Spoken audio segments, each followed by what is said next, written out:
This is Barbara London calling. Welcome once again to my podcast series about the wild world of media art. I'm calling media artists from around the world, many of whom I've worked with as an author and curator. Together, we're exploring what motivates and inspires these artists and how they see the world as media artists working at the forefront of technology and creativity.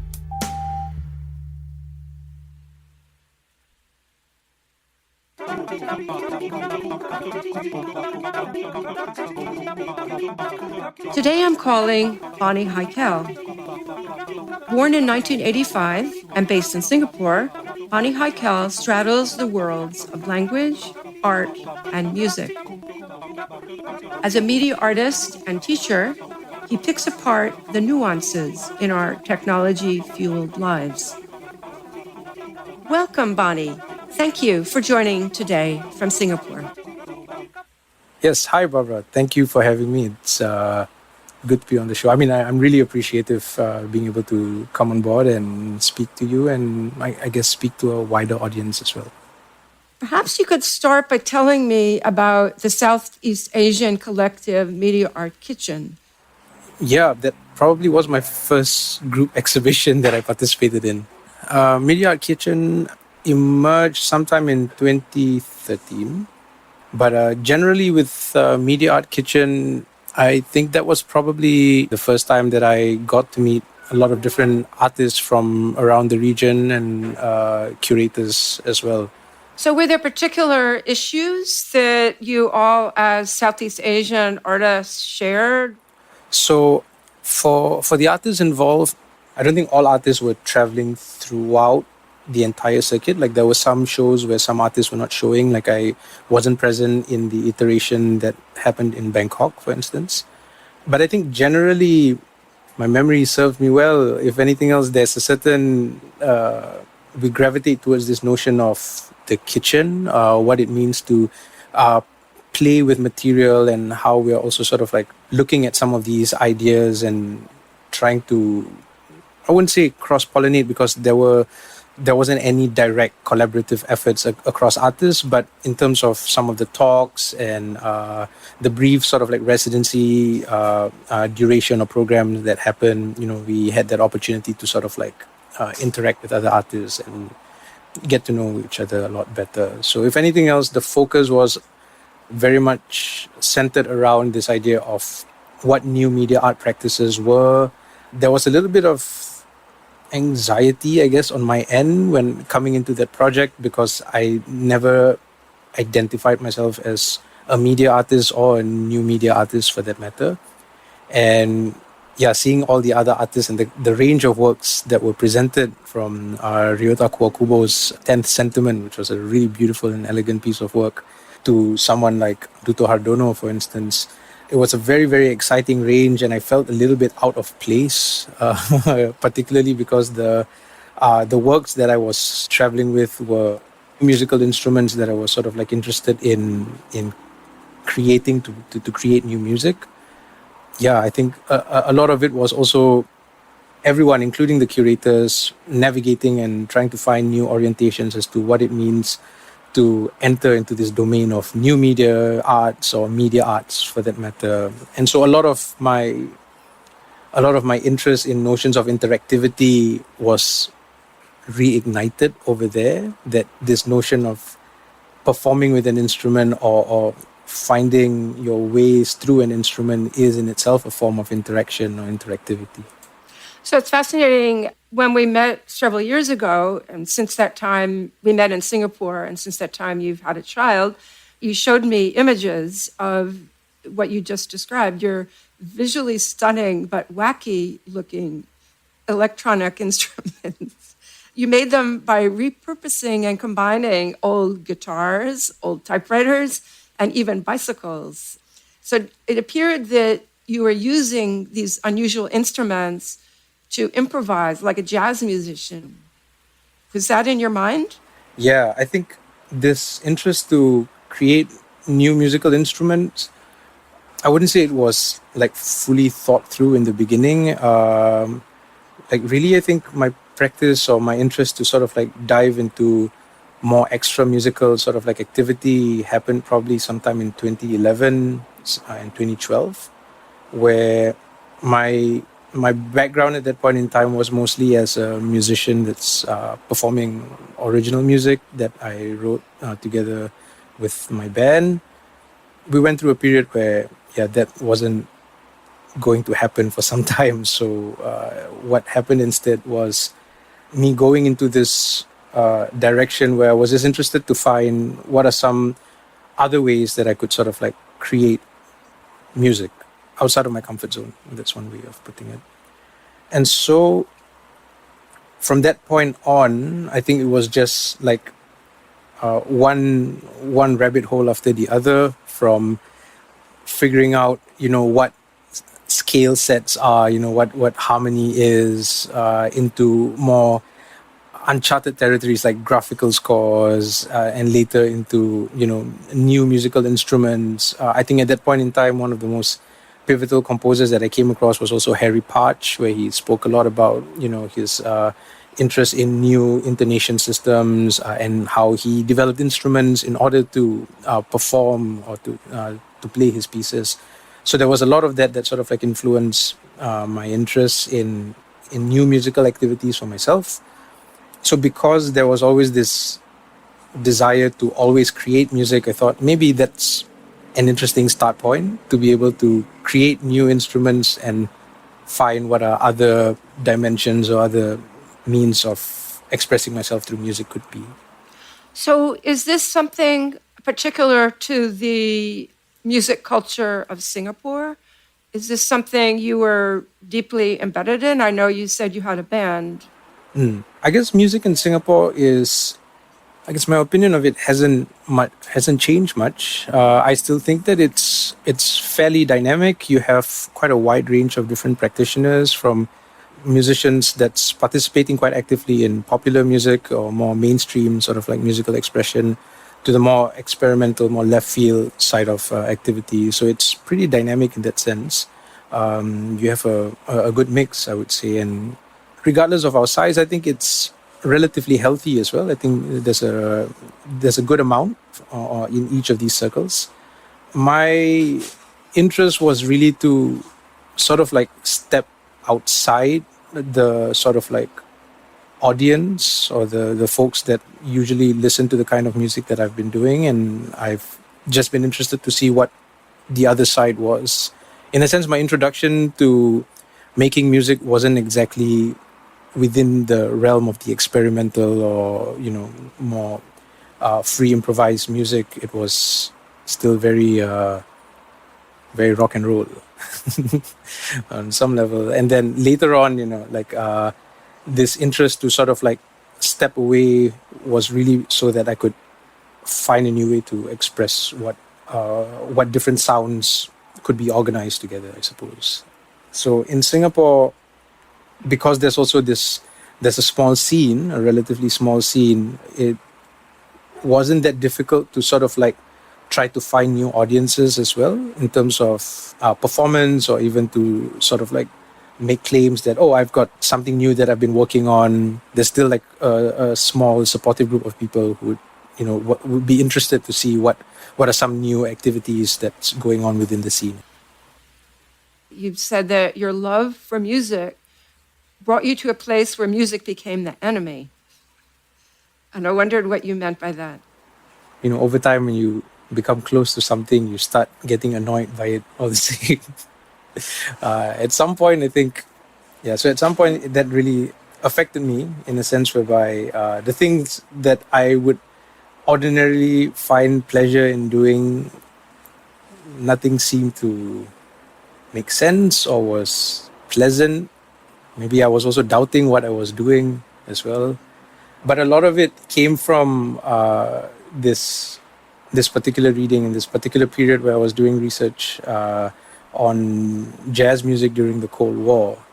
My late father was in some ways a jazz musician. I kind of grew up in that environment. He was playing like a lot of jazz music at the time, Wes Montgomery, so on and so forth.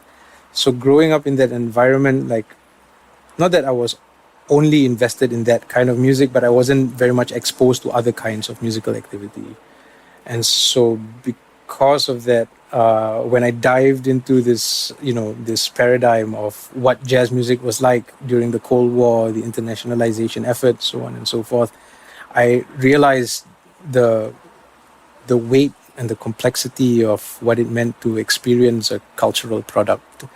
So it was at that point in time that, not that I feel like incredibly conflicted, but it opened up this new sort of like headspace, or this new understanding of what are some of the threads or some of the various tentacles that's sort of like that's reached in, or that sort of like threads itself to something else. How it's part of a wider web of politics or ideas, I suppose. Yeah, it dawned on me that there's actually a lot more that comes with these cultural products, and I don't know, maybe it's, it comes at a rather late stage in my life or in my practice, but better late than never. At that point in time, like thinking about it, then it really got me motivated to think further about how else music, plays a part in the current sort of like ecology of cultural expression, I suppose. So, over the last few years, you've been learning to code as a means of understanding and connecting with technology. You've also noted that you're terrible with code. So, I wanted to know, how is that coming along? Yeah, I stand by the fact that my coding skills are quite terrible. It's very clunky and awkward sometimes. It started actually sometime in 2015, I think. 2015, 2015 to 2016, around that period of time, where I was given an opportunity to do a project, to collaborate with different groups of people. And I was very excited by that prospect. I mean, for that first few years of my practice, all I wanted to do was to collaborate with different groups of people. So in the first 3-4 years, I had the good opportunity to collaborate and practice with like theater groups, dance groups, so on and so forth. Mostly people within like performing arts. So when this opportunity came around in 2015, I thought to myself, maybe I would like to collaborate with people who don't necessarily participate within the art scene or the art world in that sense. So it was also during the thick of this research on culture industries that I was developing this work called Necropolis for Those Without Sleep, which in a nutshell is work between two machines, or we'll call it two machines playing a game of chess. They're sort of like fighting each other over a very, very long duration. So it's kind of like a durational performance of sorts. So for this particular work, like knowing that this was the project I wanted to do, I worked with a robotics engineer who was also a product designer, together with a game developer and a game designer. So the three of us sat together and we started to put this work together. It was during this period of time that I was very excited by what coding, what programming offered. Yeah, from that point on, I thought maybe it's something I should study. So I started picking up Pure Data, which is which is free software, and I struggled a lot with it. I remember going crazy at one point in time, like why? Like it's, even if it's such a simple function or a simple thing to do, I just could never figure out how to get it to work. So it was a very trying period. But then, after getting past the learning curve, I realized how powerful this particular platform is, or this application is, and most of my work centered around coding. It was through this period that then I also understand the thresholds of my machine, and I think it was during this period that I got quite like a lot closer to my machine in many ways. I understand what it can do, what it can't do, how far before it tells me that, okay, you're pushing me too far, I have to quit now. All these things were very exciting for me. I hope I'm not trying to humanize my machine in any way, but there was that relationship that was established that, my machine tells me when it's enough, or says, okay, we can still push forth. So a lot of the process in me learning about my machine happened in this process of learning how to code as well. How much more, things I could get it to run. So for the longest of time, I think I never was interested in digital music or computer music, but getting into this got me to appreciate what a machine was. And I think at some point I was quite conflicted with this, whether it was my prosthetic or I have become the prosthetic of the machine. And through this interaction and through this next few years, a lot of my work just revolved around getting the machine to do things which I think ordinarily I wouldn't be able to execute. I think maybe I'm a terrible coder, maybe also because the way that I reason things out in my head is also very messy. So my machine is just as messy as my head, I suppose. That brings me to another area that I think you use language also as a tool or a building block, but you said that language is a musical activity for you. Do you want to describe something or say something about how language and the spoken word are incorporated into your practice? So one of the things that I got into from 2011 onwards was I kind of split my practice into two. On the one hand, I was just focusing on what else music activity could become or could go towards. And the other side was to really think about the other component of songwriting, which was text or the lyrics that came with it. And it was something that I sort of like did when I was playing in the band. I wrote both the music and the lyrics as well. And so the other part of my practice was just to focus on text. And that was when I had a kind of crossover into literary arts and spoken word performances, where the focus was just primarily on how I would deliver, a set of texts on stage. And it was quite liberating to think about how I could distance the two or I could separate the two. I then felt like text on its own had a kind of musicality that I never really thought through before. It was always like words accompanying songs or accompanying a melody. And when I stepped outside of that, when I had that chance to sort of like just focus on text, I just started writing in ways and means that could allow me to just recite text or to perform text in a more musical fashion, if that's one way of putting it. Of course, it took a while for me to develop this particular form or this particular way of delivering it. But at some point, the texts that I've been writing, they focus more on rhythm as opposed to like melodic or harmonic content. And that for me was quite exciting because rhythm is a bit of a kryptonite for me, I suppose. At some point, like I'm not a very rhythmic, very well coordinated person. And so getting into text as rhythm was a very exciting exercise, if I can say that. It was exciting because suddenly I'm not performing like a beatboxer where I'm producing all these percussive sounds or different textures with my voice, but to use words and text specifically to be able to do just that.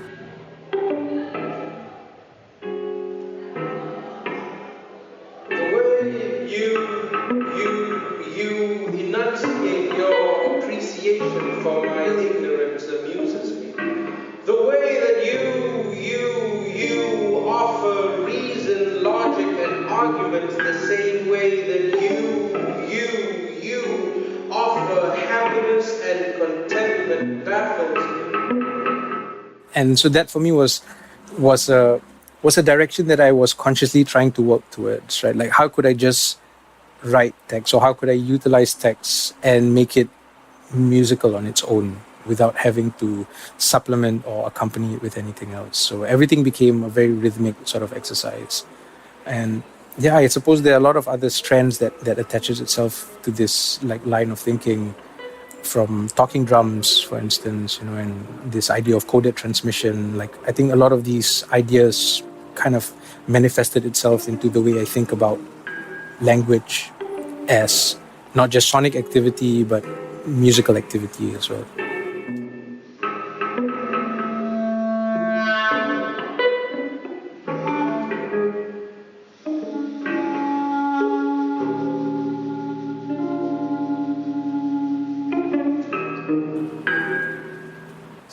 So, language. I know you've thought a lot about, of course, language is a starting point for imagining the future. But then there's the English words that don't exist in the Malay language.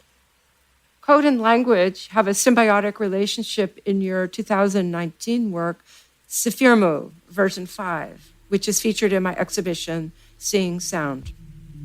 There are many questions to ask you about this. How does this project serve as a kind of encrypted translation device? The viewer user walks up and is able to type a sentence. So if I type an English sentence, your code and your device gobble this up, and out comes Malay as a text on a screen. But there's also a sonic element. So it's not a meat grinder, but it's run through a translation device. So one way that I could start talking about this is maybe through the title itself. The title of the work is Sifirmu, and Sifar. The reason I omitted the vowel between the F and the R is also because of the kind of relationship that Malay has with Arabic language. There are some borrowed words from the Arabic language that Malay utilizes. Sifar in Malay or Sifir in Arabic means the same thing. They both represent the numeral 0. Sifar is 0. And Mu means you or yours. So in a sense, the title the title loosely translates to your cipher. So for this particular work, I think in many ways it's definitely like an amalgamation of all these different like strands of interest and research coming together, playing with language, playing with sound, thinking about the organization of sounds, but also more specifically, I think it stemmed from, again, the relationship I have with my machine, or I'm more interested in thinking through about what human-machine relationships or human-machine kinships and intimacies are like. So that's sort of like the starting point of this particular work. You know, what are the gestures that we share? How do we become intimate with each other, so on and so forth. So with Sifirmu, one of the reflections that I have about this work is quite typical of a lot of Muslim families in Singapore, be it Malay Muslims, Indian Muslims, even Chinese Muslims. One of the things you grow up doing is reciting the Quran. What's fascinating and also intriguing for me about growing up doing just that is that I can definitely recite it, but I have no idea what I'm saying. Because I don't speak Arabic and it's not a language that I'm familiar with, but I can definitely recite it. Recitation is not a problem, but reading it is a completely different thing. I don't think I ever read the Quran. I only recited it. And so that experience, I guess, was like, there's something that you kind of carry with you for some time. And I was sort of like, reflecting that on how that is, in a sense, a very musical sort of like experience or kind of musical gesture, where you're reciting, you're interpreting scores, and you're just expressing them. For me, it's very similar. Like I can't read musical notations, but if I look at a score and I were to interpret it, it's the same sort of encounter that I have with reading the Quran. I could definitely recite it, no problem. But the meaning itself is something that is absent in that process of reading or reciting the Quran. And so that memory, I guess, I would probably say is one, like, the earliest memory of musical performance for me to I guess parents and God. I'm just like performing a musical expression at that point in time. That's definitely something that circles this work a fair bit, right? Like, what is this musical component to recitation, to just reciting text, which in many ways is detached of meaning from the person reciting it. So with Sifirmu, I was thinking a lot about this gap, right? Of this absence of meaning between machine and end user, human and machine. the things that we understand and the machine may not necessarily do, these gaps that happen. But at the same time, they are also executing, they're also sort of like performing these commands that we're telling it. And so most of Sifirmu revolves around this premise that encryption, or the way that we encrypt information across bodies, is a form or a process of intimacy, or the process of knowing the other, which is where I hit my first obstacle, I suppose, in terms of trying to understand what this notion of intimacy is. What is intimacy, right? I think that's one of the bigger questions that I've been struggling with. And that's where I returned back to the Malay language, which helped clarify this particular question or this particular position. In Malay, we have an anglicized version of the word intimacy, which is intim. And intim means or represent exactly what you would understand or perceive intimacy to be. But we also use a different word, which is mesra, M-E-S-R-A, mesra or mesra, more formal pronunciation. Mesra is used, could be used in that context where you say, oh, these two people are very joyous, or they're very sort of like intimate with one another. You could use the word mesra there. But its actual use, or one of its more sort of like prominent usage, is in cooking. So when I'm preparing a meal, let's say if I'm doing pancakes, when you mix different ingredients together, your flour, your baking powder, so on and so forth, to sort of like create the pancake batter itself, we use the word mesra to describe a kind of consistency, a kind of state that these ingredients would then become. And so that for me was actually quite interesting, or very, very useful in thinking about what it means to be intimate, or what it means to have intimacy with someone or something. It is to arrive at a transformed state, or to transform with the other in order to become a new body, or to arrive at a new state altogether, like pancake batter in that sense, having mixed all these ingredients.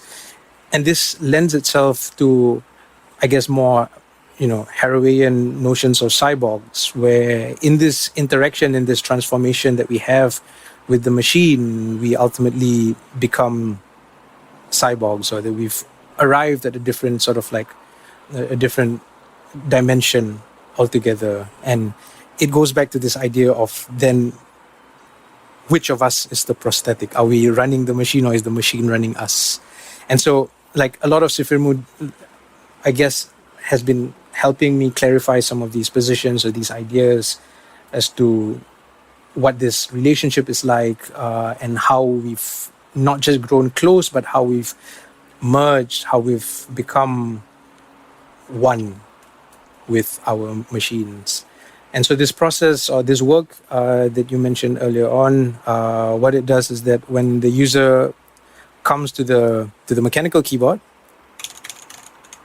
you hear these clickety-clack. It's been like a new obsession, mechanical keyboards. The user approaches a mechanical keyboard and types in plain text in English or in any language that uses the Roman alphabets. And what my machine does, or what the program does, is that it encrypts these messages into a unique ciphertext, into a unique cipher. I say cipher, I resist the word ciphertext because in Sifirmu, the cipher is in essence a combination of MIDI values, Jawi characters. And so here's another rabbit hole. Jawi was a written form for Malay way back early 1900s, even from before that, of course. It sort of like was stopped somewhere in the early 1900s, sorry. So Jawi was a written form that was used for Malay. And you can access like archives of that period still written in Jawi.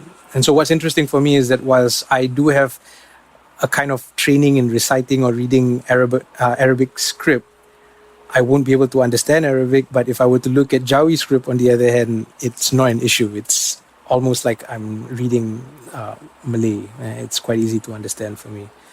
And I think the reason I just wanted to use Jawi also was sort of like to show some of these subtleties or where these lines are drawn in terms of how one has access to a particular language. And just by using these three unique characters, because they are sort of like characters that don't appear in the Arabic script, it was just interesting to sort of like demarcate what this particular language paradigm or what this particular cultural relationship is between my machine and myself, I suppose. So, because the exhibition Seeing Sound will travel to venues in the US, perhaps other parts of the world, how important would it be for the viewer user operating your work to really think about the language or the script that you're using? I think one thing that I was quite conscious of is that the interface by which someone looks at or how one receives the work, there's an immediacy to what one gets, right, or what one encounters. The script in itself, you would actually see patterns more than you would see characters that's appearing, because I'm only using 3 letters, and these 3 letters would repeat itself like constantly. So Jawi has 6 unique characters. I've chosen 3 of them, which is Cha, Ga, and Pa. So these 3 consonants are present in Jawi script but not in Arabic script. So Cha, Ga, Pa, these letters would just constantly make an appearance on screen. And so it becomes this exercise at looking at an image as opposed to at looking at a language unfolding, or a written language that's unfolding. So a lot of it is very imagistic, or it's like desktop icons in that sense. You recognize what a file icon is, you recognize what the hard disk icon is. Like, they're just images for me. Like, these 3 characters that I play with become just images. In a sense, to know all these histories or whatever I just mentioned, it's just my personal story, I suppose. But ultimately, I think the way that we understand our machines as well is through these icons or these symbols that we enter into the machine's world, I suppose. I'll now ask you about your teaching an interdisciplinary electronic art survey course at the conservatory at the National University of Singapore. And you wrote that this is for students who may or may not have had any background in art making. So what do you see as your goal of this class? I teach at a conservatory in Singapore at NUS, Yong Siew Conservatory. And in this particular module that I teach is it's part of like a minor in computer music studies. And coming on board to this program, I was informed that we'd like to give an introductory course to what are some of the other potential fields we could talk about in terms of music activity being abstracted or being pushed into other domains of artistic practices. And so knowing that this particular subject is meant for the whole university, so not just limited to the conservatory, I thought that was actually a really exciting endeavor altogether. So in this particular class, or in this particular course, what I set out to do is to look at various artworks as case studies, and it all sets off from this notion of composition, or how composition is utilized in different like art processes in art making or art projects. So they don't sort of like conform to avant-garde musical projects at all. In fact, like one of the artworks, so like Daphne Orem is like an example of a particular, considered an art practice or a particular project, musical project that we start off from. And we look into works like Julian Oliver together with Crystal Wu, The Extinction Gong. So we look at projects like The Extinction Gong as a start point to think about not just where music is situated, but how different strands or different threads of research or discipline comes together to produce a particular work as such. And so most of the entire class centers around artworks as case studies for students to sort of like get a primer as to how else music composition could literally be stretched to some kind of radical extreme that it mutates into a different form altogether, that we don't perceive it as musical anymore. And as part of this program, students are tasked to sort of like write a proposal of their imagined art project. So if they were artists, what would be an artwork that they would like to produce or they would like to create? You've said that Singapore is a suppressed and angered present. And how is that for you? And is there something that music and culture can accomplish that nothing else can? Yeah, Singapore is a strange place. It's a very, very strange place. In this strangeness, I think we find ways to communicate, find different tongues, find different orientations, and find new ways of encrypting ideas and thoughts across. The way that we, I guess, engage and negotiate with one another has a lot of dynamism. If you go to my Twitter feed, you would see that I code switch a lot between what it means to speak about any range of subjects. It could be the simplest of ideas to the most complex of political blah blah. In many ways, I think it's a way that we found ourselves, for some of us at least, to be able to address very concerning both human rights issues and also cultural issues as well, in a way that allows for wider conversations, but at the same time, maybe at some point there are more questions than there are answers, and maybe that need to resolve. I don't know, maybe at some point it's a generational thing. Maybe if it isn't resolved, if it's an answer that doesn't come in this generation, maybe it comes in the next. And if anything else, I feel that is the kind of environment that at least I feel that I'm navigating through in Singapore. So, next to the last question, you said craziness is a requirement to dream a better future. So how does that mindset fit with today's craziness? Yeah. So, there was this film in 2012, I think it's called The Day After Tomorrow. I never watched that film, but it looked terrible. It's a very long title, The Day After Tomorrow. But when it was screened in Malaysia, right? I mean, it's screened in Singapore, but when it was screened in Malaysia, I realized that the title that they gave for it in Malay was just Lusa, Lusa.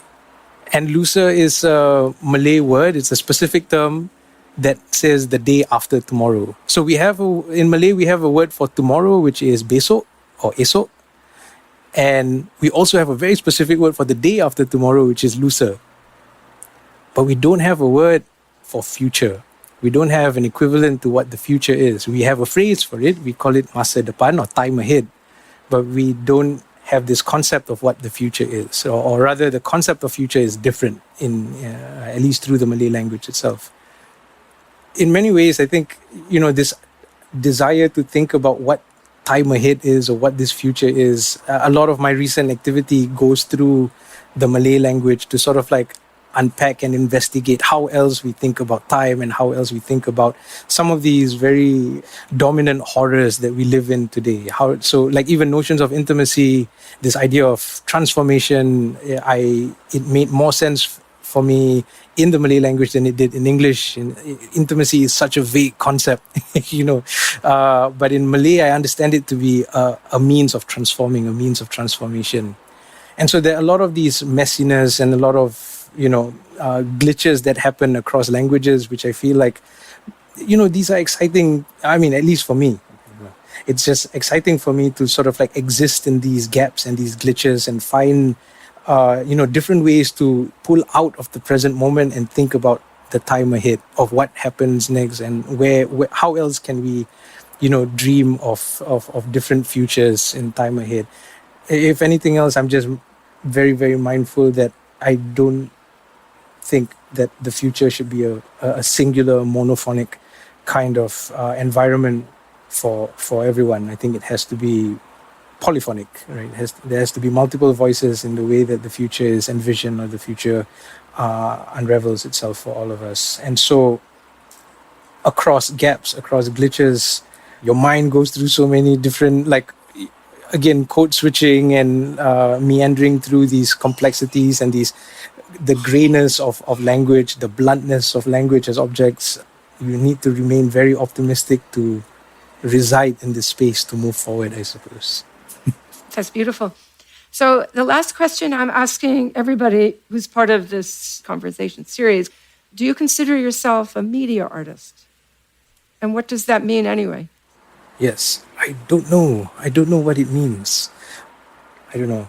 I don't want to get into this whole, let's unpack what media is. So, so forth. But, like all these like interfaces and all these devices, they're all medias in one form or other. And my 2013 experience taught me that even an instrument is, a kind of media or a medium for that matter.